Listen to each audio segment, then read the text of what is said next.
So I wanted to make this video because the new license journey thing is becoming a whole thing, and I wanted to talk about some of the big questions we have about it and hopefully get some feelers out there from you as to what other questions or concerns we have about this.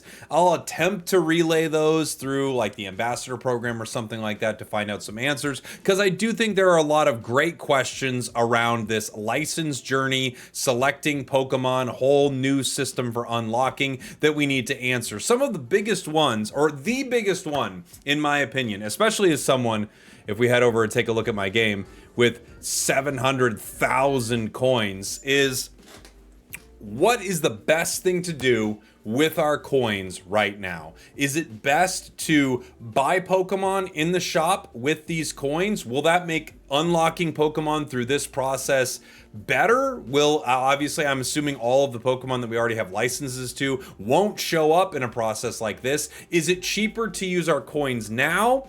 Or is the conversion to the new license journey point system thing kind of one for one, so it doesn't really matter? I think there are a lot of questions around that. I also think there are a lot of great questions that I got from all of you on Twitter. There are things like, one question that I had, of course, is what is going to happen with emblems and their upgrades, because you upgrade emblems and stuff like that using coins. There are also so many different ways that you get coins in the game, so you would have to assume multiple systems are changing throughout this. I saw a post here from Paladin Knight that I liked a lot. 6 good questions. Can you obtain license points from finishing battles similar to coins? I don't think they've said this directly, but the thing I'm gathering about this is yes. What will happen with other features that need coins, emblem upgrades, etc.? I am guessing we would see a change to the emblem system, but I don't know. I am also guessing that things that you could buy coins with right now will turn into some other currency, tickets or something like that, because it doesn't look like tickets are going away anytime soon. But another great question: what happens with the system for players who have all the Pokemon already?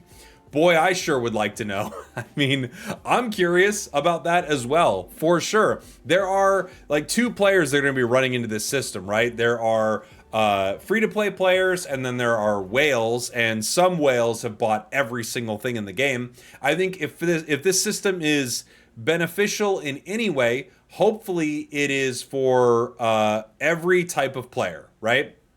You would hope that this system is better than coins for every type of player in a different way. You hope it's better for the people who support the game the most financially, like the people who whale the game. You hope it would be good for free-to-play players to unlock things. And you would hope it would be good for players who don't spend a lot of money but maybe pick up a battle pass here or there. Those players, it looks like, based on what they have talked about in this system so far, are actually in one of the best positions with this new system, because as they mention, obtaining license points will happen with battle pass rewards and things like that, and random box rewards. I will mention, before I go much further, that I got someone who sent me a little bit of a slideshow talking about some of the concerns they had with this and why they think this is going to be very similar to other games they've played, which I will get to here in a minute. And they make some really compelling, interesting points. Back to this, what will happen with the weekly login rewards? Great question. Will this system be faster or slower,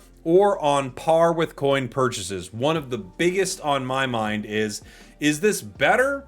Is this worse? Is this kind of neither here nor there? It's a great question. And what items are in the coin exchange? This, they talked about the coin exchange coming to the game, where after December 4th, we're going to be able to exchange our coins for items and stuff like that. I think there's a really great question as to what is in there, because if it's a bunch of rank protection cards and stuff like that, yeah, I'm not too interested, right? But if there are other things that you can get in there, if there are legacy items or something you can get in there for your currency, that could be pretty interesting. But there's a lot to this system that we don't yet know. I'm going to do my absolute best to get all of the answers that I can before this switchover happens on the 4th, and hopefully they will be continuing to release more information as this is coming up, because I do think for many, many people, there is a huge question in their minds as to what they should do with these coins, and if they would be missing out in some huge way by not using the coins they have right now to purchase Unite licenses. As we take a look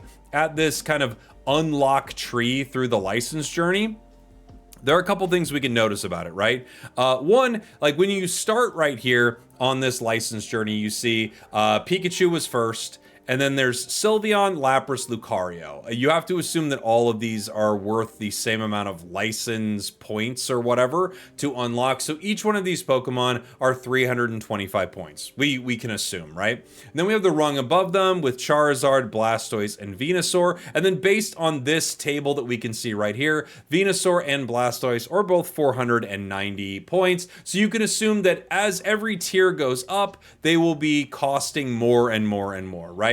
So we have something like Ninetales that would be in one of the early tiers. In this kind of third level tier, things cost 490. In this fourth level tier, I'm not sure. It's possible that Clefable here is in that fourth level tier, so that tier becomes 980, and on and on and on. Of course, some of the big issues that you could see with something like this is they decide to keep Pokemon that are really good in these later tiers, and they balance the game, or they begin to balance the game even unintentionally, based around the fact that some of these higher rarity Pokemon, like for instance right here, Alolan Raichu is 1,470 of these license points. You start to balance the game around some of these Pokemon being better because they are worth more license points. That's absolutely something that could happen, and something that I do want to talk about. And now I think it would be a good time to take a look at this slideshow, because I do think it's pretty interesting here.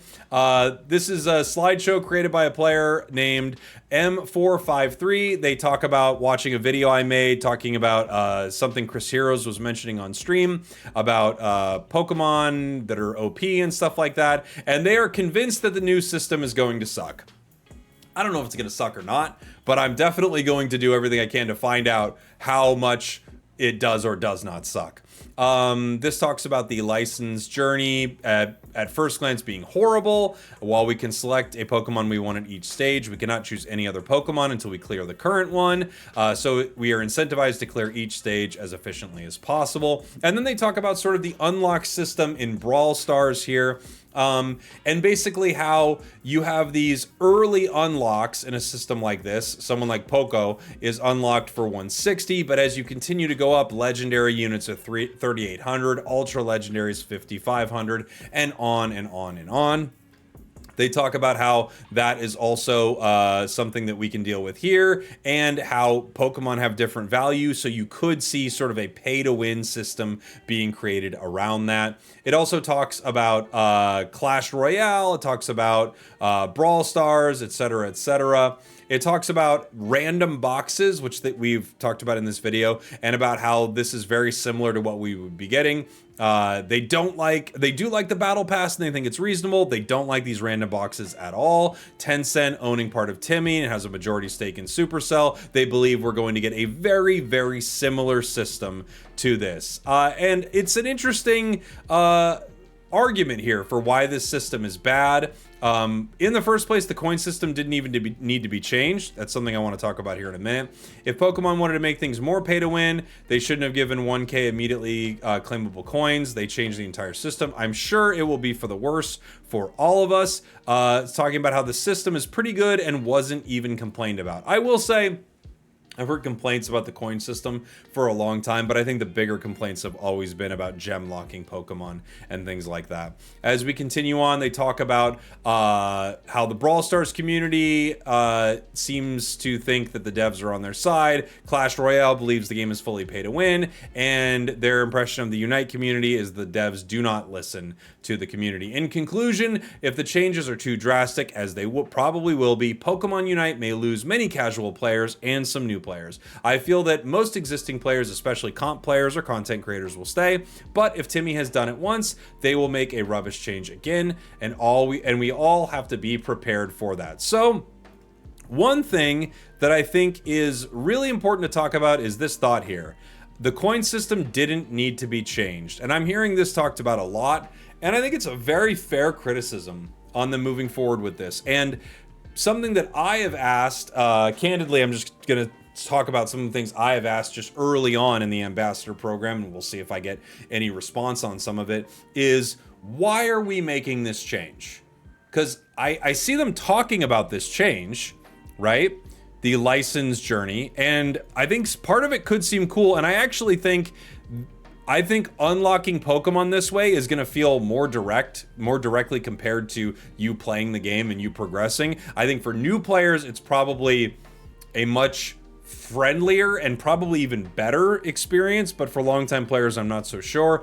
But the big question here is, as you look at this, they say a new feature, license journeys, will be added, which will give players a new way to obtain Pokemon licenses. Multiple times per the journey, they'll collect a license, and on and on and on. Each license journey will contain several licenses. Each time a player selects a license, they'll figure out what they're going to work towards out of an available 5 licenses, and on and on. They also said that Unite licenses for newly released Pokemon may also become available in the journey at the same time as released in the shop. I think that language is really important, and I wanted to mention this because everyone was saying that new Pokemon won't be in there, but I think very similar to something being gem locked for a week, a lot of them will not be in a licensed journey until they are outside of that system, because I don't think that system's going anywhere, especially because gems are staying.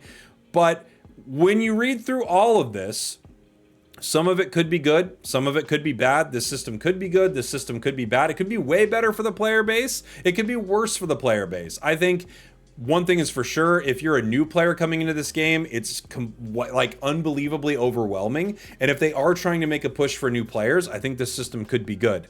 But with all of this, and all of that being said, reading through all of this in the Japanese version and in the English version they put out, I don't see any mention as to why they are doing this, what the intent is, what they hope the community gets out of it. They say that you're going to unlock Pokemon in new ways. Sure, why? What complaint are we addressing? And I think that's important. And I think under that, almost like sub points to that, why are we doing this? It was pretty important, because if the answer that Pokemon wants to give and Timmy wants to give is this will make unlocking Pokemon easier, especially for players who don't have as many licenses as others, okay, I'm willing to hear that. And I think after we know why they are doing this, I do think we need to find out how does this compare to the experience we already have? Because what we have is a system right now where someone can kind of hoard coins. I've heard people out there some of them have 687,356 coins right now. So someone could be hoarding coins for a Pokemon they want to see released, and this system doesn't really help them with that at all. However, I feel like this system more directly shows how you are progressing towards unlocking things, which could be good. We have multiple events lately in the game, like Mega Char, Mega Lucario, dice events with Empoleon. We see like the progression of unlocking Pokemon. I think events like that, especially considering a lot of people can unlock those Pokemon for free, are good. But is this better than coins? And again, if it is, that's great. I'm just wondering why the change? Why the change now? What else is going to be changed? Okay, we're getting rid of coins. Are we getting rid of all of the useless currency in the game? I'm for it, as long as we can have something good in exchange for it. And a huge question mark that I really want to get answered, I'm going to do my best to answer it and hopefully get information for everyone, is what is better and how is it measured? Like, what is better, using coins right now to buy Pokemon, or waiting to exchange them in some sort of exchange shop? How much better are using coins right now? How much harder or easier is it to unlock new Pokemon? These are all great questions that I think the community deserves answers to, especially before the changeover. Because even if the answer is it's worse, I don't think that's how they'd pitch it, but let's say the answer is it's worse. I as a player would want to know what that looks like for the coins I've accumulated, and what's the absolute best thing I can do, which is what I'm going to try to figure out for all of you. I might even need the math cord to help crunch some numbers once we maybe get some information from Pokemon down the road. But this is the video. I just wanted to talk about this a little bit. I don't know if licensed journeys are going to be good. I don't know if they're going to be bad. I think it looks like a system that is exciting, especially for newer players, because I do think the current system we have is kind of overwhelming. but I don't know if this is just going to make things a lot harder.